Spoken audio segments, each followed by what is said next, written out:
It's 2 weeks without the pure chaos of children's time. And I have to tell you, I have missed that very much as well. I don't think we're ever going to worry about Ellie getting her steps in. Nor anybody that's trying to keep up with it. No, yeah, good point as well, yeah. Well, can we start today with me telling y'all something that you already know?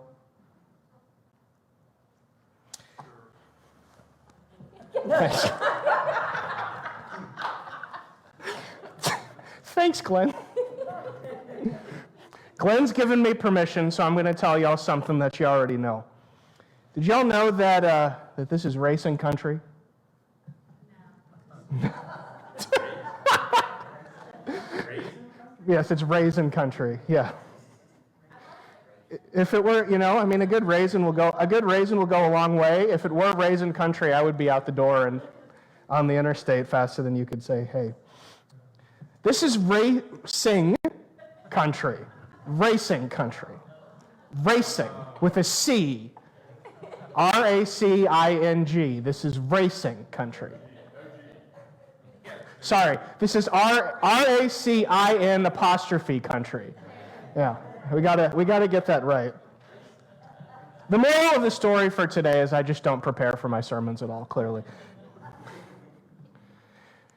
Well, we've got a racetrack around here. We have one or two race fans, I would imagine, right? But I don't know if y'all know this, that there's a race that this whole town, this whole area competes in once a week. Do you know about this? That there's a race that everyone in the town runs every Sunday, and all of you have competed in it once or twice before. You know what I'm talking about, right? The post-church race to lunch. And I have to be honest, I feel bad for this congregation particularly, because I know that we have to actually go all the way. We got all these other churches that are right on Virginia Avenue, but we have to actually go down to get to Virginia Avenue. So when you all leave here today, make certain that your feet are a little heavier than normal. We get a half-hour head start. True, good point. Good point. Yeah. Yeah, if we keep going on the rate we're going, we'll just keep spelling the word racing for the rest of the day. Well, so we all run that race once a week. I imagine that people in this room have run it once or twice themselves, right? You've thought about it, you've done it. And that's all well and good, right? Because having a big, fun, post-church lunch is a common tradition for church-going people, especially in this country. You get to sit around the table with people that you love and eat some good food and spend some time together, end one week and begin another. That's a good thing to do. That's a nice thing to do. And a lot of us kind of fit our schedules, our Sunday schedule, and perhaps even our weekly schedule around it. If you're cooking, you've got to get all the food ready on Saturday. So your routine builds out from there. And we humans love routines, don't we? We really enjoy a good routine, a good schedule. We love it when our days and our weeks and our months and our years follow an orderly rhythm. We're all of us kind of dancing through life.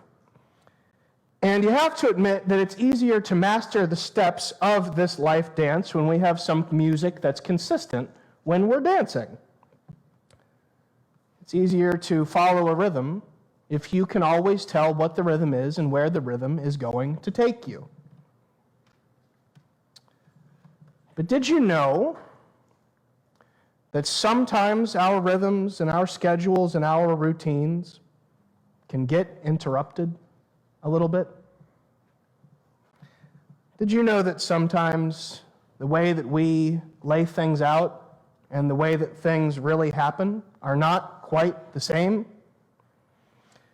Did you know that it's possible from time to time to finish the service, run out to your car, and watch as an asteroid lands in the middle of the parking lot? Sometimes we need those moments. Sometimes we fixate on our routines. Sometimes we build up our lives in this world, and then something from beyond this world breaks in and continues to break in all around us, announcing to us that things in this world, the things that are happening around us, are not always quite what they might seem to be in a given moment.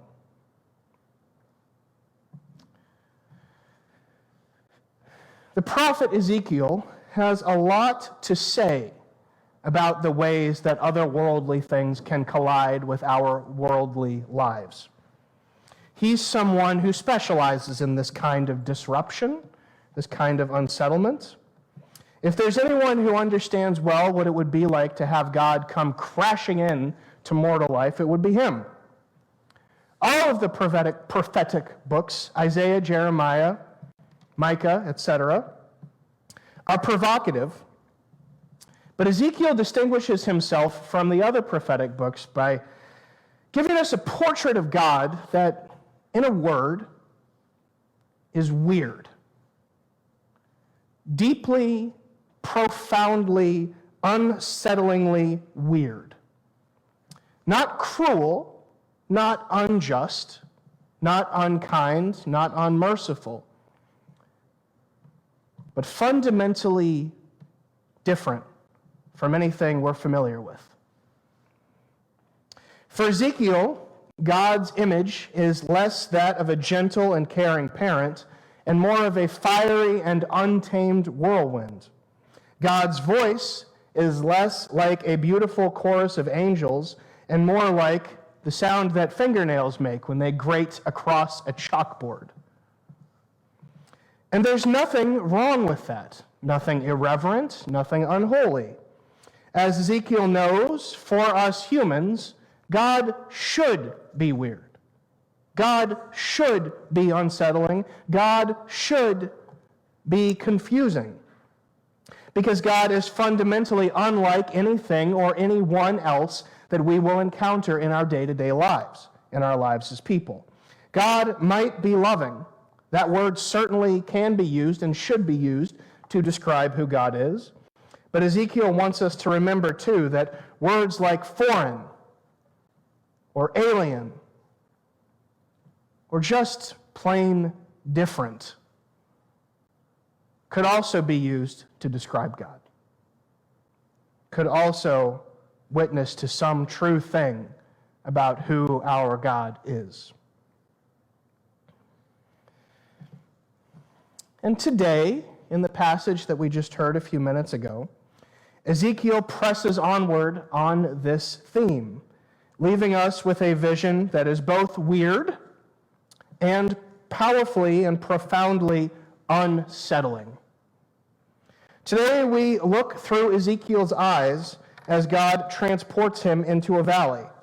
The valley itself is a dry and barren place, and on the floor of the valley are thousands upon thousands upon thousands of bones. As Ezekiel stands in the middle of this desolation, as God leads him from point to point across it, he looks at the bones, and he observes them in all of their macabre glory. He watches as empty eye sockets and skulls stare aimlessly at him. He listens as wind whips across the lifeless landscape, and he hears the sound of dead silence closing in relentlessly around him. Ezekiel sees today not a specific place, but a vision of death, a vision of humanity, and the revelation of an uncomfortable reality. And as he does so, and as we read his words today, his vision reminds us, points us back towards the sentiment with which we began our Lenten season a little over a month ago. Remember that you are dust, and to dust you shall return.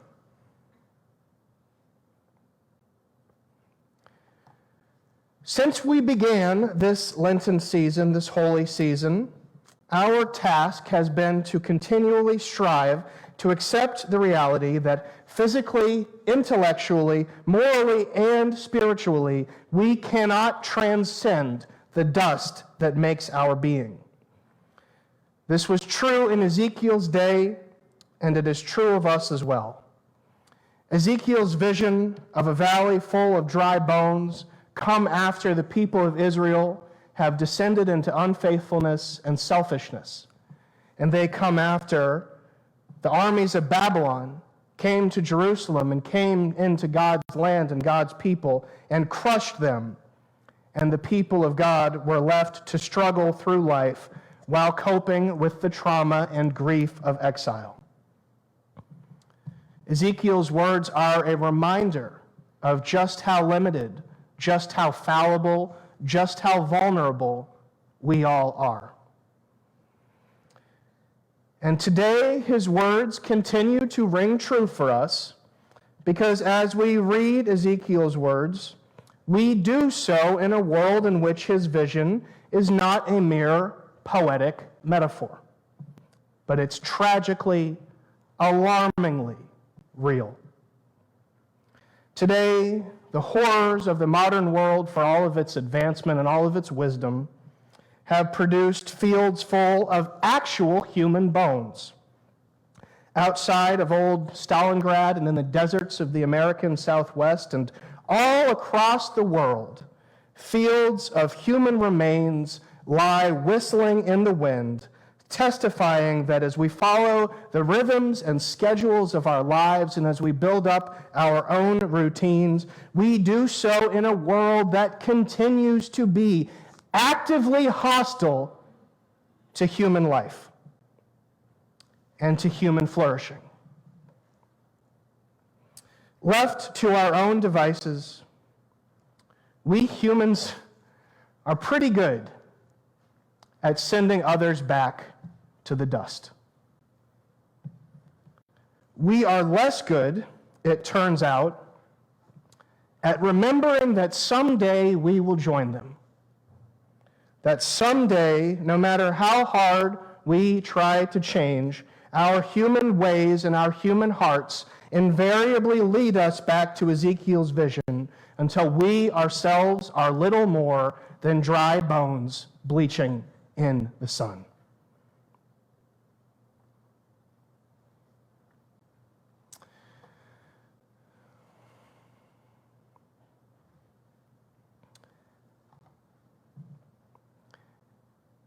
May we give thanks then that we are not and have never been left to our own ways. God brings Ezekiel into the field and asks him, "Can these bones live?"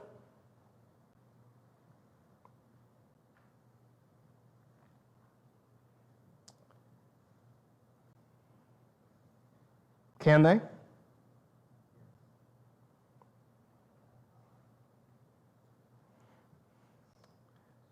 It's an open question, at least by our human estimation. Ezekiel answers God, by saying, "Sovereign Lord, you and you alone, you know. I don't." And as Ezekiel continues to speak, as Ezekiel continues to stand in this field of desolation and of dry bones, God takes control. God commands Ezekiel to speak to the bones, to speak to the air, to speak to the wind, to speak to the breath, to call these human remains back into life. Because these bones are the people of Israel, the people who since the exile have known nothing but fear and grief. Once God spoke long ago and said, "Let there be light." Today, through Ezekiel, God speaks again, and God looks out at God's own people and says, "Now, let there be life." Let there be life in the midst of this death, in the midst of this desolation, in the midst of this incompleteness, in the midst of this humanity. Let there be life again, and let that life be with me as it was always meant to be.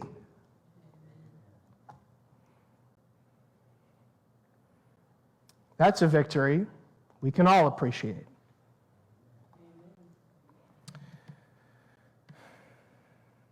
Because behold, there is life. Life where desolation once seemed to reign. Life from a heap of dry bones. Life out of death itself. Israel is restored, and by God's grace, Israel will leave exile and return home once again. And for us today,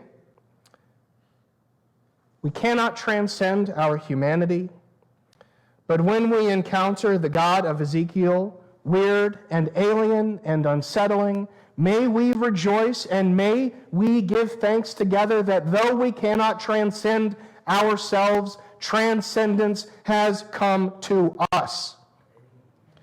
We humans are made of dust. There is nothing we can do to change that fact. But are we not fearfully and wonderfully made as well? Are we not created just to bear God's image? Are we not created to thrive?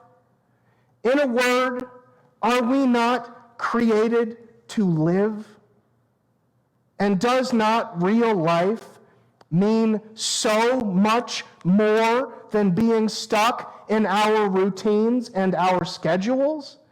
Has God not made us for more? Has God not made us to bear God's image boldly out into the world and enter into lives of meaning and love and joy and peace?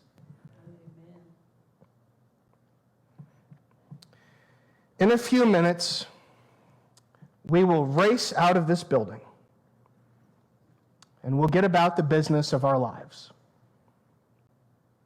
But as we do so, we have no choice but to face the question that Ezekiel faces for ourselves too. Can your bones live? Can mine?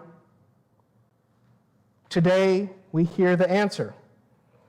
Today, God has promised us not power and prominence, not riches and wealth and comfort, not even a life in which we can simply descend into our routines. Today, God has shown us that on our own, we are dry bones. But God has also shown us today that even on the bleakest of days, we are more than dust, more than dry bones, because we have never been on our own. Each of us is full of divine breath, and each of us is alive today because God has made it so. And today, this same God who has given us our lives promises to give us new life over and over and over again, to pull us up from out of our graves and lead us forward onto a joyful, resurrected future. So may we move forward, prayerfully trusting that we are not on our own, that we are more than dry bones, and that as we go through our lives, shockingly holy forces are at work in our midst, right here, right now, today. Amen.